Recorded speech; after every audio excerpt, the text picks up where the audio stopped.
자, 투자론 보겠습니다. 작년에는 9문제 출제했죠.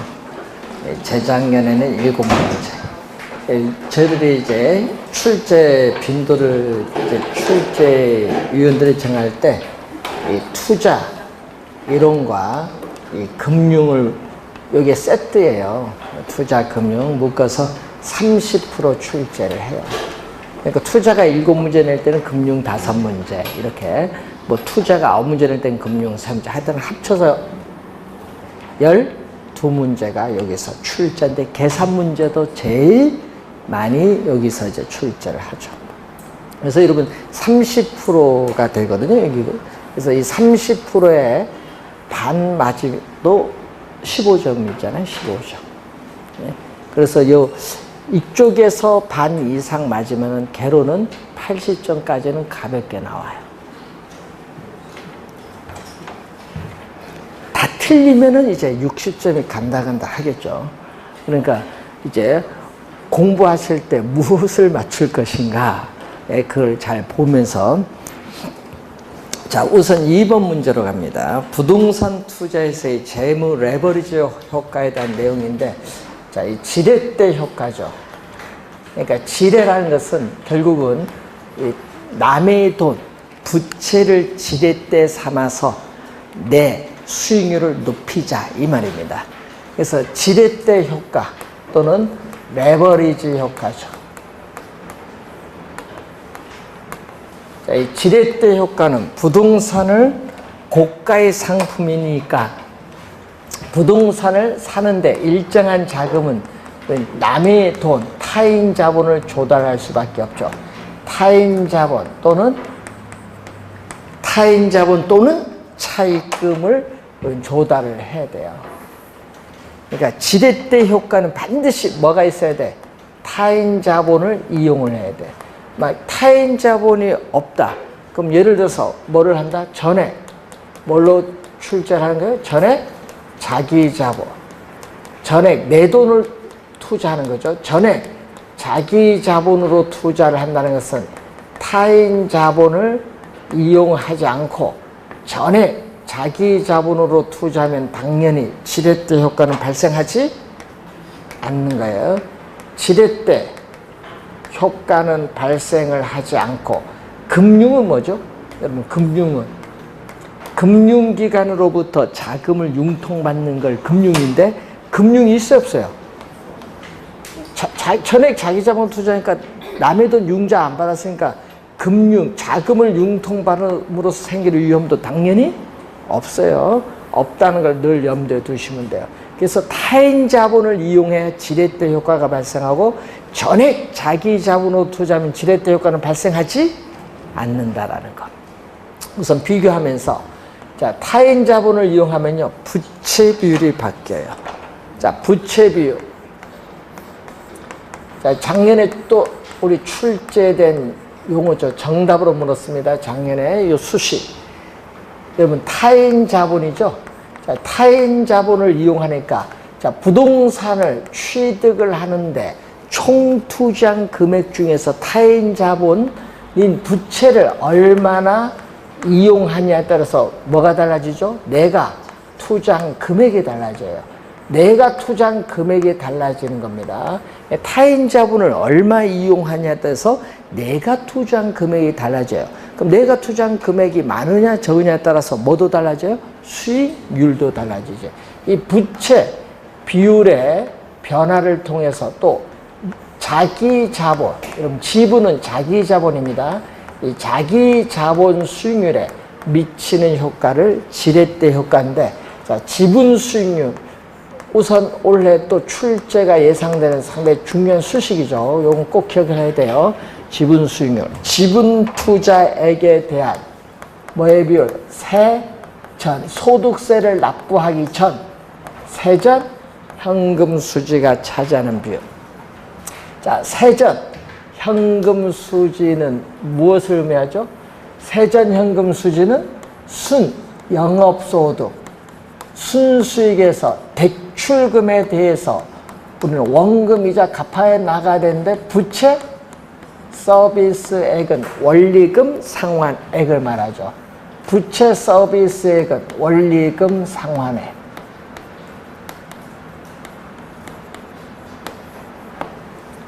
자, 우선은 이 지렛대 효과죠. 자, 1번 보시면은 레버리지 효과란 타인 자본을 이용할 경우에 부채 비율이 증가하느냐 감소하느냐, 증감이 이 자기 자본 수익률, 이 지분 수익률에 미치는 효과를 뭐라고 한다? 지렛대 효과다. 그럼 지렛대 효과는 두 가지로 나눠 볼 수 있는데, 이 수익금 지렛대 효과. 자, 이 수익금 지렛대 효과는 전세금을 안고 주택을 매입을 하는 경우, 즉 요즘 뉴스에서 나오는 뭐 갭 투자라는 용어를 많이 사용하고 있는데, 그게 바로 수익금 지렛대 효과예요. 전세금을 안고 주택을 매입을 하는 경우.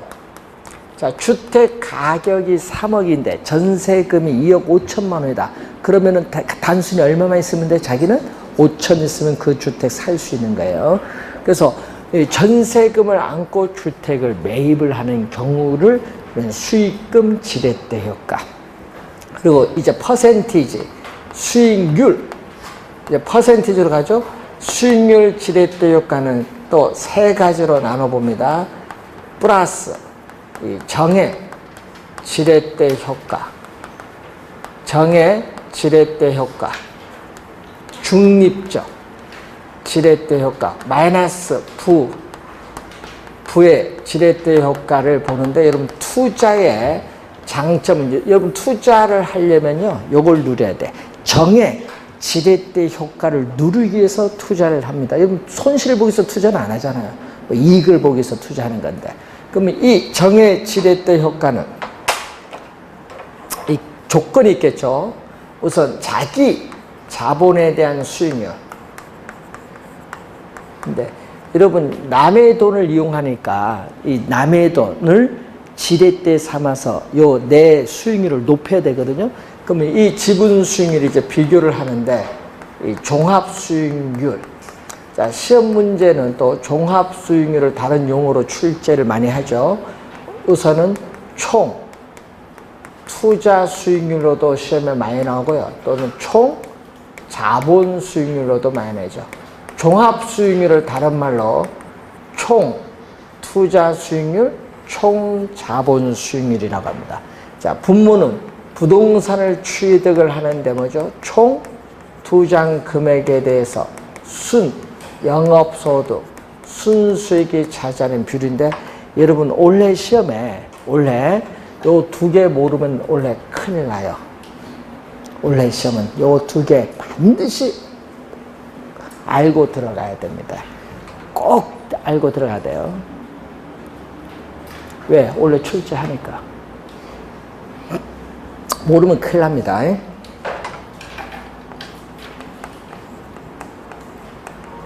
저당 수익률. 자, 여러분 저당 수익률은요, 금융기관 입장에서의 저당 수익률은 대출 금리를 얘기해요. 그럼 금융기관 입장에서 보는 저당 수익률은 뭐죠? 대출 금리인데, 그러면 여러분 돈 빌렸잖아요. 돈 빌렸는데 대출 이자율을 갚고도 내 수익률이 더 높으면 뭐예요? 투자, 융자를 얻어서 투자 잘했다 이 말입니다. 남의 돈을 이용해서 대출금리 갚고도 내 수익률이 더 높았으니까 투자 잘했지. 근데 이게 서로 다 같았다. 네? 대출금리가 어떻게 돼요? 융자를 받아도 요 두 개가 같아서 융자 받기 전과 똑같아요. 이건 중립적. 근데 융자를 받았는데 대출 이자율보다 오히려 융자를 받아서 투자했는데 지분 수익률이 하락을 해서 오히려 대출 금리보다 작은 경우죠. 이런 경우는 뭐죠? 투자 잘못한 거지. 부의 지렛대 효과. 그래서 여러분 요걸 누려야 됩니다. 2번 지문 보세요. 정의 레버리지 효과는 총 자본 수익률. 요 얘기죠. 이 총 자본 수익률이 뭐보다? 저당 수익률보다 크면 뭐가? 정의 레버리지 효과가 발생했다. 이게 2번 설명이고, 3번 중립적 레버리지는 요거죠. 부채 비율이 변화. 그럼 타인 자본을 얼마 조달하냐에 따라서 내가 투자한 금액이 달라지거든요. 부채 비율이 요걸 변화를 하더라도 뭐가 이 지분 수익률, 요 지분 수익률이 뭐가 되는 경우 변하지 않는 경우를 지분 수익률이 자체가 융자를 이용해도 변하지 않아요. 융자 받기 전과 똑같다. 변하지 않는 경우를 뭐라고 해요? 중립적 레버리지 효과라고 해요. V 레버리지 효과는 어떻게 돼요? 부채 비율이 클수록, 여러분 부채 비율이 크다는 건 뭐죠? 부채 비율이 크다는 것은 내가 투자한 금액보다 대출금이 많거든요. 부채 비율이 크다는 것은 대출금이 많을수록 어떻게 돼요? 뭐가 돼요? 오히려 지분 수익률이 하락을 해서 대출 금리보다 낮은 경우를 V지렛대 효과인데, 그래서 부채 비율이 커질수록 어떻게 돼요? 자기 자본 수익률, 지분 수익률이 하락을 하는 경우를 말합니다. 5번, 투자의 장점인 정의 레버리지 효과를 예상을 하고 투자를 했는데 부채 비율이 커질수록, 이 말은 대출금이 많을수록 경기 변동이나 금리 위험에 따른 위험, 금리 변동에 따르는 위험은 어떻게 돼요? 증가합니다. 감소하는 것이 아니라 증가한다. 대출금이 많을수록. 요즘 뉴스 보면요, 가끔 이런 얘기 나오죠. 대출금리가 지금 얼마? 변동금리가 5% 돌파했죠. 돌파를 하니까 뭘 한다? 대출금이 많은 가게들이 한 개 가게가 뭐 몇 가구가 늘었다 막 뉴스 나오는 거예요. 위험이 그만큼 증가하는 겁니다. 자, 2번. 이제 5번이 정답입니다. 자, 그리고 4번 문제와 7번 문제가 같은 유형입니다. 자, 4번 문제와 7번 문제가 같은 유형인데 우리는 7번을 한번 풀어보겠습니다. 4번 한번 풀어보시고, 자, 7번. 부동산 투자에 따르는 1년간 자기 자본 수익률인데, 자, 표를 봤더니 투자 부동산 가격은 3억인데 내가 투자한 금액은 얼마? 1억. 그리고 대출 조건 보세요. 대출 기간은 1년, 대출 이자율은 연 6%. 근데 그 뭐가 나왔어요? 대출 기간 만료 시에 이자 지급과 원금은 뭐다? 일시 상환한다. 대출 기간 만료 시에 이자 지급과 원금은 뭐 한다? 일시 상환한다. 그걸 뭐라고 해요? 그것을 우리는 원금 만기 일시 상환이라고 해요. 원금 만기 일시 상환. 이 말은 뭐죠? 대출금은 만기에 전액 상환을 해요. 매 기간 뭐만 갚는다? 이자만 갚는 거예요. 그래서 만기 일시 상환 조건입니다. 대출 조건이. 자, 그러면 지분 수익률이죠. 1년간. 자, 1년간에 있어서의 지분 수익률인데 뭐가 나온다? 지분 투자액 얼마? 내가 투자한 금액 얼마? 1억 원. 자, 1년간 순영업소득 얼마 나왔죠? 1년간 순영업소득 2천만 원인데 부채 서비스액이 원리금 상환액이죠. 원리금 상환액은 원금 플러스 이자인데 여기서 중요한 건 원금 만기 일시 상환 조건이니까 대출 받은 금액은 만기 전액 상환하니까 대출 중간에 원금 갚을 필요 없어요. 그럼 뭐만 갚아야 돼? 이자. 그래서 대출 지금 금액은 얼마? 2억 원. 2억 원에 연 이자율 몇 프로? 6%. 네, 요 값이 뭐다? 이자야. 그러니까 왜? 원금 만기 일시 상환이니까 원리금 상환액이 아니라 뭐가 들어온다? 이자가 들어온 거예요. 자, 그런데 또 뭐가 있죠? 1년 지났을 때 지금 주택 가격이 3억, 투자 부동산 가격 3억 원인데 1년간 또 뭐가 나왔어요? 부동산 가격 상승률은 몇 프로? 0%. 그러니까 이 말은 무슨 얘기예요?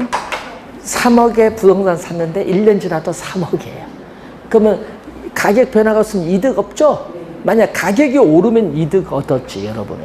그래서 요거는요, 부동산 가격 상승에 따른 이득이에요. 이게 지금 없다는 거죠. 0%라는 건 없는 겁니다. 그럼 얼마죠? 여기 2억의 6%는 1,200만 원이지. 그러면 1억 원에 1억은 얼마죠? 800만 원. 퍼센트로 가니까 100을 곱해주는 거죠. 몇 프로? 8%가 되죠. 8%. 그러면 아까 앞에 4번도 이런 형태로 한번 풀어보시면 돼요. 똑같은 거. 요거는 박스로 주어졌고요. 4번은 말로 주어졌어. 한번 풀어보시고, 자, 6번 문제로 한번 가보겠습니다. 자, 6번 문제 한번 보시면은, 홍길동은 구입 가격 100억 원인데 임대 보증금 20억 원은 승계하는 조건이죠. 부동산을 구입을 하기 위해서 은행에서 이자율 연 8% 조건으로 30억 대출받았다. 빌딩 경영과 관련한 회계장부를 검토한 결과 해당 연도의 임대료 수입은 20억 원, 영업경비 비율은 40%로 예상될 경우 예상되는 홍길동의 자기자본 수익률은 얼마로 봐야 되는가? 자, 자기자본 수익률, 지분, 수익률은, 자, 분모 100억 원에서 구입 가격 100원에서 보증금은 뭐예요? 이자가 없는 타인 자본이에요. 이런 보증금은 이자가 없는 타인 자본 20억 빼겠죠? 보증금은 이자가 없는 타인 자본 빼줘야 되고, 또 뭐 융자, 대출금은 이자가 있는 타인 자본, 이자가 있는 타인 자본 대출금 빼줘야지. 그럼 자기 자본 얼마? 자기 자본, 지분 투자 자기 자본은 50억 원이에요. 자, 이때 우리는 순 영업소득이 얼마? 순 영업소득, 임대료 수입 나왔죠? 임대료 소득 얼마? 20억 원이 나왔네. 자, 임대료 수입에서 뭐를 뺀다? 자, 여러분, 임대료 수입 유효 총소득에서 영업경비를 뺀데 영업경비 몇 프로? 40%잖아요. 20억 원에 임대료 수입의 몇 프로? 40%, 0.4. 요게 여러분 임대료 수입에서 요 뒤에는 뭐죠? 영업경비예요. 영업경비 8억 원 빼주면 요게 12억 원. 요게 12억 원이 뭐가 돼? 12억 원이 바로 순영업소득. 그래서 자, 가는데 융자는 얼마 받았어요? 30억 원 받았는데 30억을 받았는데 연 이자율 몇 프로? 8%. 네, 8%. 자, 여러분 거기 해설에 오타 나서 8%, 0.08, 0에 하나 빠졌어요. 0.08입니다. 8%는 0.08. 0자 하나 빠졌어요. 자, 요걸 계산해 줍니다. 요게 얼마죠? 8% 하면 2억 4천만 원. 그러면 분모는 50억, 우회는 얼마? 9억 6천. 그러니까 20% 약간 모자라요. 그래서 계산을 100을 곱해서 계산했더니 몇 프로? 19.2%가 나와요. 2번 정답.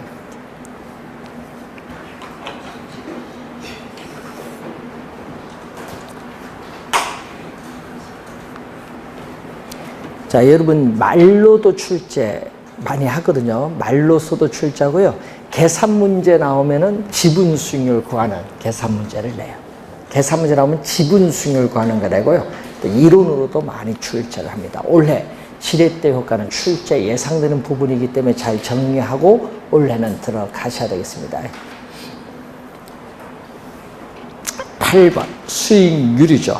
부동산을 취득을 하는데 투자한 금액에 대한 수익과의 비율이 수익률인데 거기에 반 틀린 것을 묻는 거죠. 수익률을 틀린 걸 묻는데 기대 수익률을 예상 수익률, 투자가 이루어지기 전이니까 뭐죠? 사전. 투자를 하기 전에 투자로부터 예상되는 현금 수입, 또 예상되는 현금 지출을 우리 계산한 수익률을 우리는 기대 수익률, 예상 수익률, 사전 수익률. 자, 여러분 가끔 여러분 말할 때 얘기죠. 내가 저 상가 건물을 1층을 분양받으면 저거 수익률이 한 5% 나올 것 같다. 그게 기대 수익이야. 예? 그게 기대 수익률. 예상 수익률. 그리고 두 번째 봤더니 요구 수익률 개념이 나오죠. 요구 수익률은 투자에 따르는 위험을 감안을 했을 경우에 투자자가 자금을 투자함으로써 충족되어야 할 뭐죠? 최소죠. 그러면 2년 전에는 이걸 또 뭘로 출제했어요? 최대. 또 말을 막 바꾸거든요. 최대로 출제를 하거든요. 최소한의 수익률을 얘기해요. 최소한의 수익률. 요구 수익률.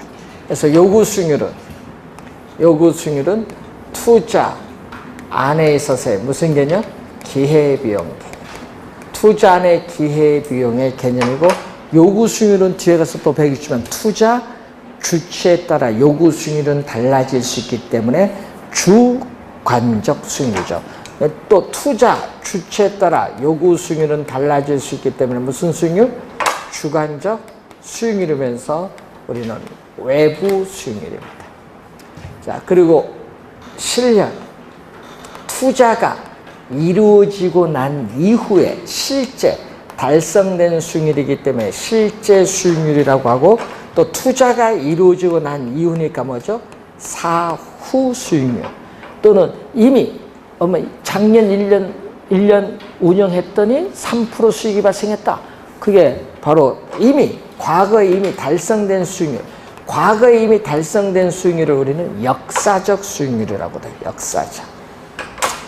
실제 투자가 이루어지고 난 이후에 달성된 수익률이다. 그래서 1번, 2번, 3번 다 맞는 지문이고요.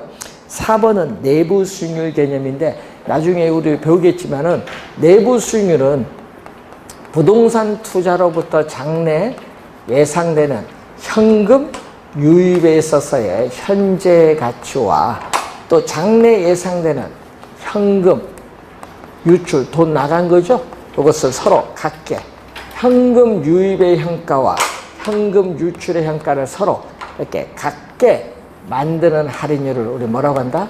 내부 수익률이고, 내부 수익률이 여기 같을 때 순현가는 0이 되는데, 이 지문은 우리 다음 주에 가서 또 배우는 내용이에요. 그러니까 요것만 기억하면 되죠. 현금 유입의 현재 가치와 현금 유출의 현재 가치를 서로 뭐죠? 같게 만드는 할인율을 내부 수익률. 자, 5번이 정답이네요. 5번은 무슨 내용? 기대 수익률과 요구 수익률 관계에 있어서, 자, 요 관계에 있어서 뭐를 한다면, 기대 수익률이 크면은 어떻게 돼요? 투자를 할까요, 안 할까요? 최소한의 수익률보다 미래 예상되는 수익률이 크니까 투자를 채택한다. 여러분, 투자할 거냐 안 할 거냐 또 시험 지문에 많이 내잖아요. 또 기대 수익률이 요구 수익률보다 작으면 당연히 이때는 투자를 하지 않겠지. 이거 투자를 할 거냐 안 할 거냐 이거 시험에 많이 내요. 최근 계속 출제하고 있잖아요. 그럼 투자가 이루어지면은 부동산 시장에서의 부동산 수요는 뭐죠? 증가를 하고, 부동산 증가하면 부동산 가격은 수요가 이전보다 많아지면 당연히 가격, 대상 부동산의 시장 가치인데, 지금 5번이 시장 가치 나왔죠? 가격이 오르는 거야. 시장 가치 가격이 상승하면은 기대 수익률은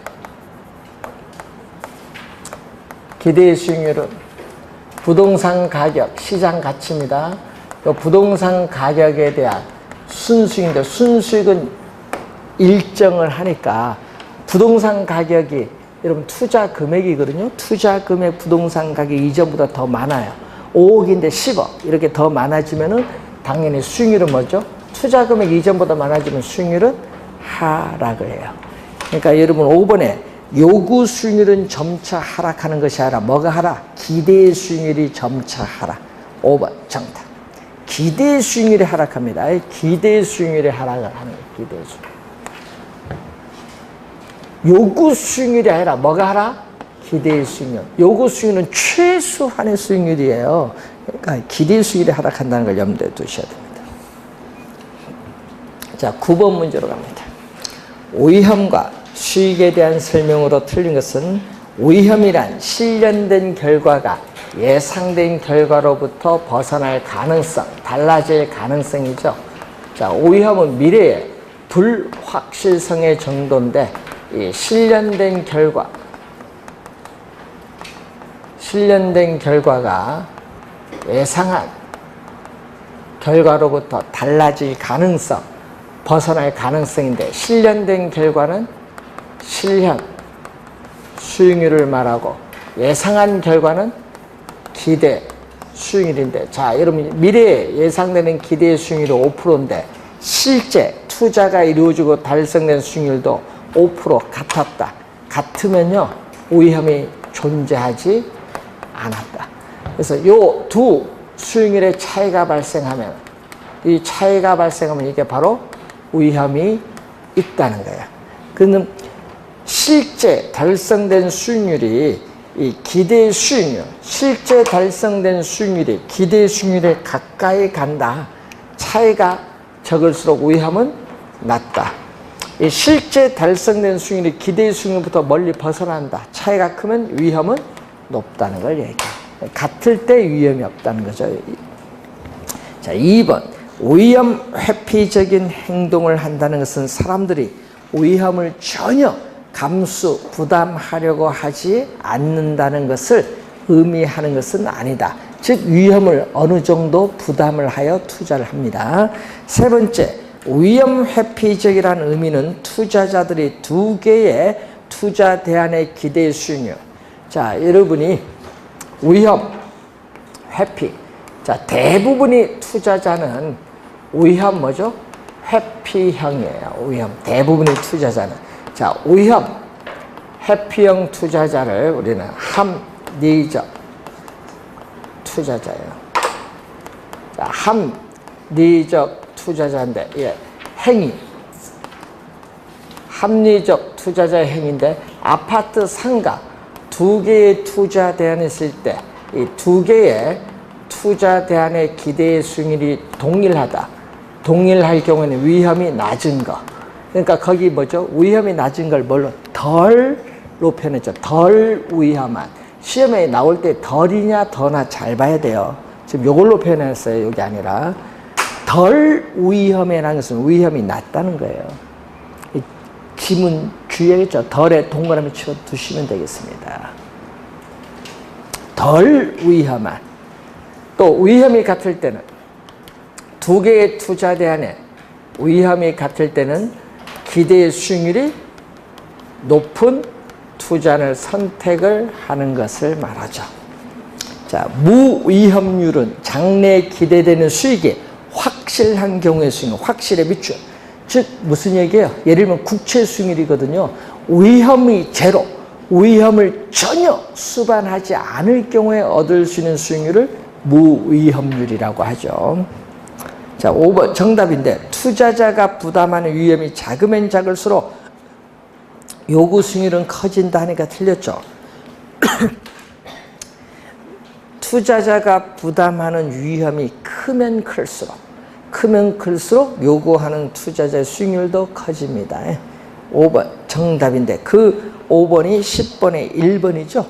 또 틀린 건데 부담하는 위험이 클수록 투자자가 요구하는 수익률도 커진다. 이것을 위험 수익의 뭐라고 한다? 상쇄 관계라고 하죠. 자, 위험,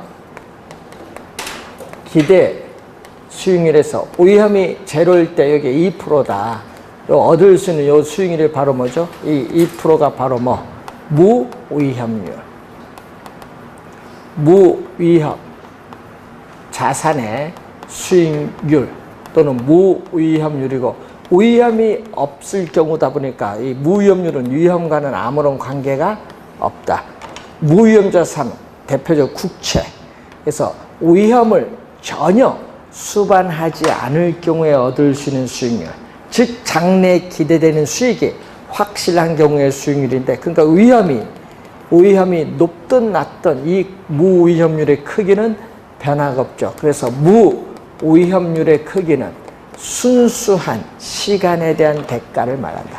순수한 시간에 대한 대가가 무위험률이에요. 그러다가 이렇게 위험이 높을수록 수익률도 높은데 이렇게 위험축에 대해서 이렇게 볼록을 하면은 위험 뭐죠? 회피형. 위험 회피형 투자자의 무차별 곡선이죠. 이때 일반적으로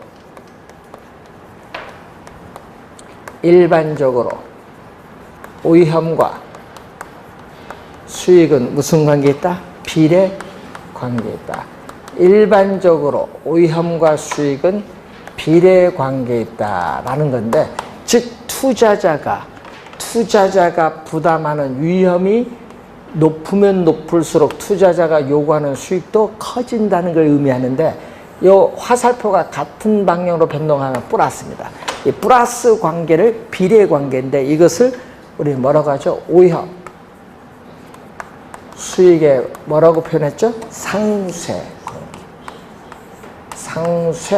관계로 표현했다. 트레이드 오프. 이게 1번 설명. 2번 무위험률의 크기. 여러분 요 2%는 일반 경제 상황에 따라 달라질 수 있는데, 자, 여러분 한국은행이 기준금리를 올리면요 2%가 2.25% 될 수도 있고요, 한국은행이 기준금리를 하락하면 2%가 1.8% 될 수도 있어요. 그러니까 일반 경제 상황이 변함에 따라 무위험률은 고정된 것이 아니라 달라질 수 있다. 맞는지는. 자, 3번 투자자가 위험 회피적이란 말은 위험을 부담하려고 하지 않는다는 것을 의미하지는 않는다. 어느 정도 위험을 감수하면서 투자를 합니다. 자, 4번 투자 위험과 부동산 가치인데, 자, 거기에 부동산 가치인 투자 가치는 부동산 소유에서 비롯되는 장래 기대되는 수익을 현재의 가치로 환원한 값인데, 현재의 가치로 환원하는 할인율로서 뭐를 사용한다? 요구 수익률을 사용해요. 그러면 위험이, 자, 투자자가 시장에서 부담하는 위험이 클수록 투자자가 요구하는 수익률도 뭔다? 높아지겠지. 높아지니까 어떻게 돼요? 우리가 분모가 높아지면 장래에 기대되는 수익이 안정적이니까 여기에 하락을 하겠죠. 부동산의 가치는 뭐 한다? 하락을 하죠. 그렇기 때문에 여기에 변동 방향이 반대로 변동하니까 무슨 관계? 마이너스. 음의 관계가 있다. 마이너스. 플러스가 아니라 뭐다? 마이너스. 4번 정답. 투자자가 위험을 전혀 부담을 하지 않고 기대할 수 있는 수익률, 이걸 무위험률인데, 무위험률은 위험 조정 할인율. 그럼 위험 조정 할인율은 요구 수익률이죠. 요구 수익률에서 할증률을 빼고 남은 수익률을 말합니다. 자, 요 크기, 이 크기를 위험 할증률,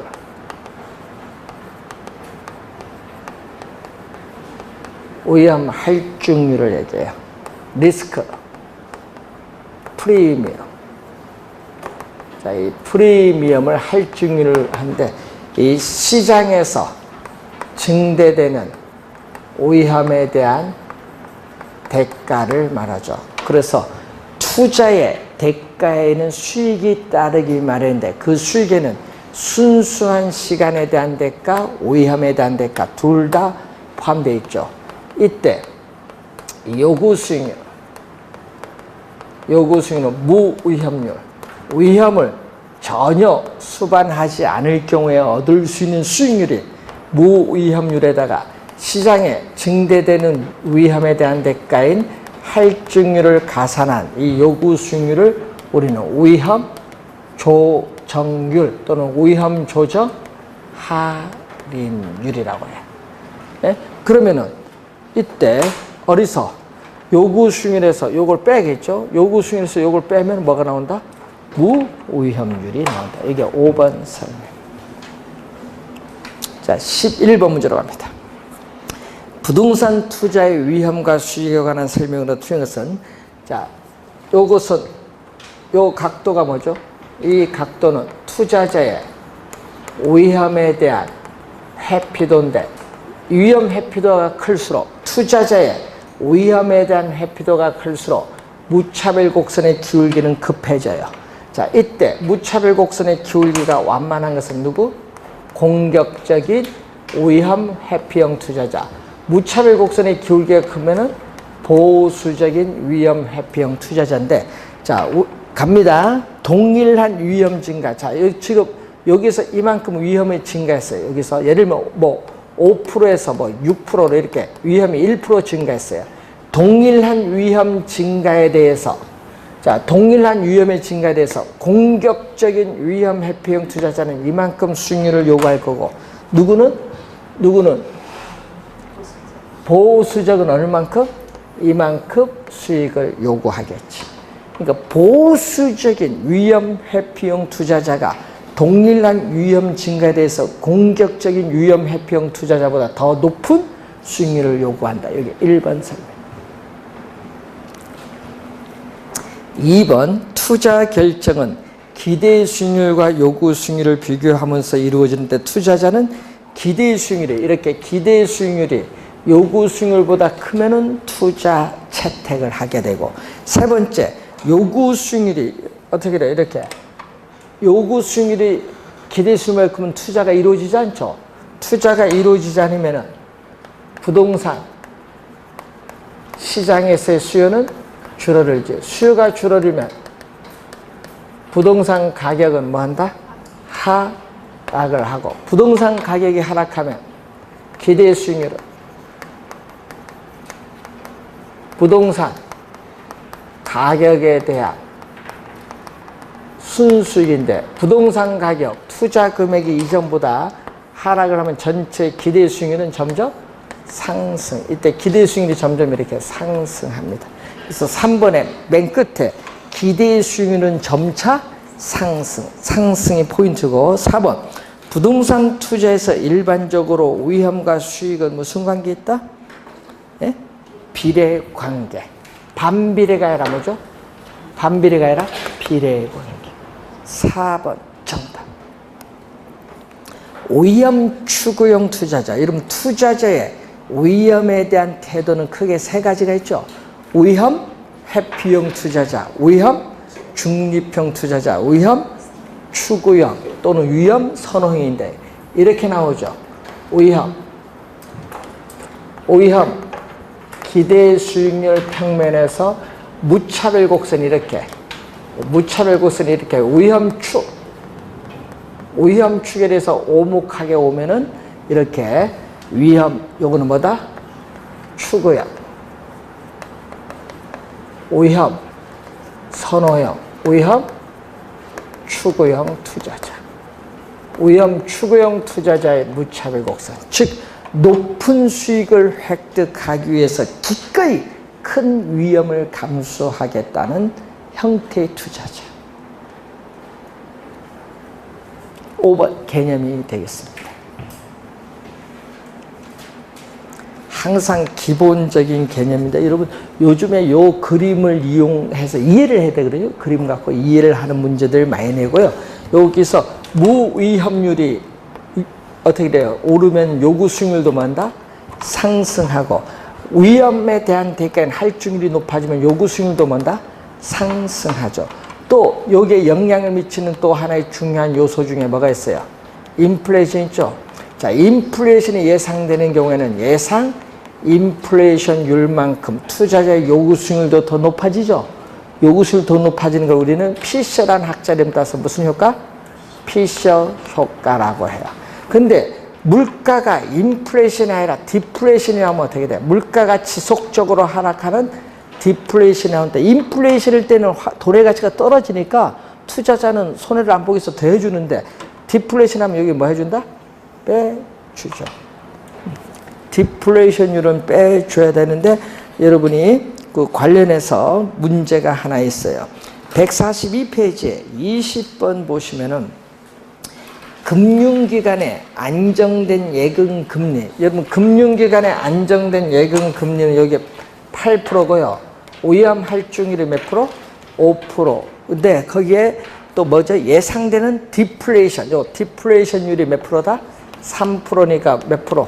10%가 구하고자 하는 답이 되겠죠. 10%. 자, 그리고 또 22번 문제 오른쪽 한번 또 계산 문제 있어요. 매년 2천만 원의 확정 소득이 영구히 기대되는 투자다. 영구히, 영속적이라는 얘기죠. 영구히 밑줄. 자, 시장에서의 국공채 이자율은 몇 프로? 5%. 국공채 이자율은 요거. 무위험률, 여기 5%. 위험할증률 몇 프로? 3%. 또 물가 상승률, 요거 물가 상승률은 예상 인플레이션 몇 프로? 2%. 5, 3이 대주니까 몇 프로? 10%죠. 요구 수익률. 자, 이럴 때 이 토지의 투자 가치는 얼마죠? 자, 투자 가치. 장래에 기대되는 수익은 2천만 원이고 할인율인 요구 수익률은 몇 프로? 10%니까 0.2. 분모 분자에 10을 곱해주니까 얼마 나온다? 2억 원. 그래서 여러분이 22번 문제는 2억 원이 됩니다. 그리고 위에 18번 문제 보시면은 다음 보기 중 위험하에서 합리적 투자자의 행위, 합리적 투자자는 위험, 회피형 투자자의 행위는 A, B, 1번 정답이 되겠고, 자, 19번 무차별 곡선이죠. 자, 요거는 위험, 회피형 투자자는 어떻게 위험 축에 대해서 볼록해서 우상향하고, 위험 선호형은 위험 축에 대해서 오목해서 우하향하고, 위험 중립형은 뭐를 한다? 위험, 중립형은 위험이 높든 낮든 관계없죠? 자, 위험, 중립형 투자자는 위험이 높든 낮든 관계없이 뭐만 본다? 기대 수익률만 보면서 투자를 하는 사람이에요. 그래서 이렇게 뭐예요? 수평선. 그래서 2번 정답입니다.